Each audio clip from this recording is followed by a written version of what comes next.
Hey there, Samuel Jackson here with Overseas Contractor Academy, and today we're going to be talking about money, also known as Benji's, cheddar, and that paper, yo.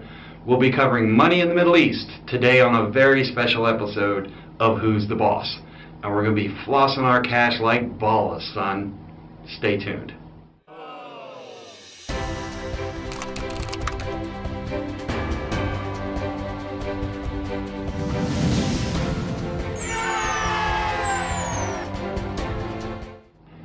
So let's talk about money, specifically how to earn the most you can as an overseas contractor. Now, something you need to understand is wages are a complex subject. I figured it all out and wrote a paper about it once in school, and doing it gave me the worst headache ever. I'll try to make it a lot more simple now than I did back then though. At its core, it boils down to how many people there are that can and will do what you do.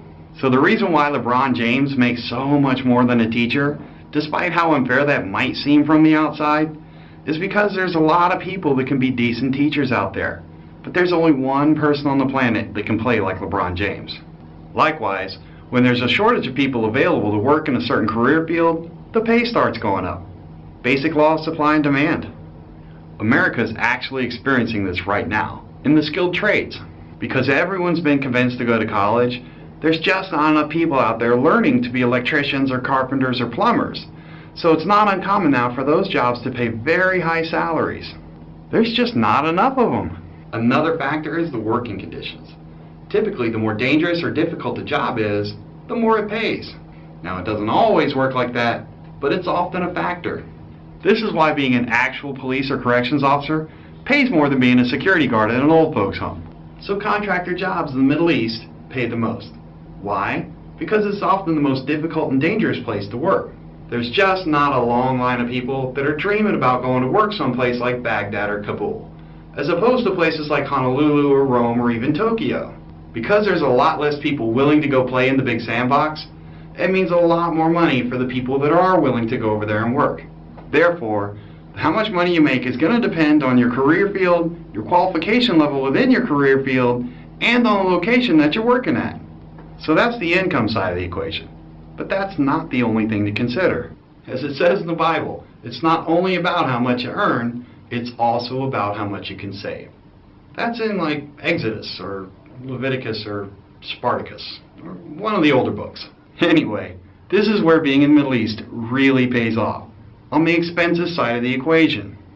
So when you're living and working on a base someplace like Iraq or Afghanistan, your housing and transport needs and meals are provided for free.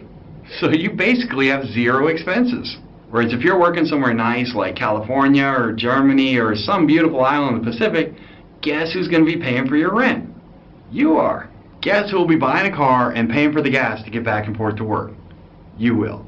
And guess who's going to be paying for your food, your electric, your phone bill, your internet bill, and all the other normal bills that you're going to have? You will. And all that outgoing money doesn't leave a lot of room for savings. But when you're working in the Middle East, all that's provided for free. So you end up saving almost everything you earn. But it's pretty rare when someone finishes a year or two in the sand and doesn't come back with either a paid off house or a six-figure bank account if they didn't have a house to pay off. I'm rich, bitch! That's a damn nice place to be in life. So there you have it, how to maximize your loot while working as a contractor in the Middle East. Obviously, when you're just starting out, you should take whatever you can get just to build that initial experience. But once you have a little bit of experience, look to kick your income into high gear by working for a year or two over in the big sandbox. You'll be glad you did. So roll up your sleeves and get your ass an overseas job so you can make some of that big money. It'll set you free. The end. As always, if you like what we're doing, give us a thumbs up, a comment, or subscribe. And if you'll share our videos via Facebook or social media, Sunny D will sleep with you. Bloody hell, mate. No chance. I've got standards, you know. Dude, you gotta take one for the team here, man. We got like 8 subscribers or something. We need help. He'll do it. At its core, it boils down to how many people there are that can and will do what you do. Did you guys invent this language? Like, They can and will do what you do. Jesus. From the outside. is that lots of people can be decent teachers. Only one person on the planet can play that. Just put it in the mix. Yeah, that was Kubrick, wasn't it? Kubrick? Yeah, he directed this one, didn't No. he? Yes, he did. No, he didn't. There's no way that's a Kubrick film.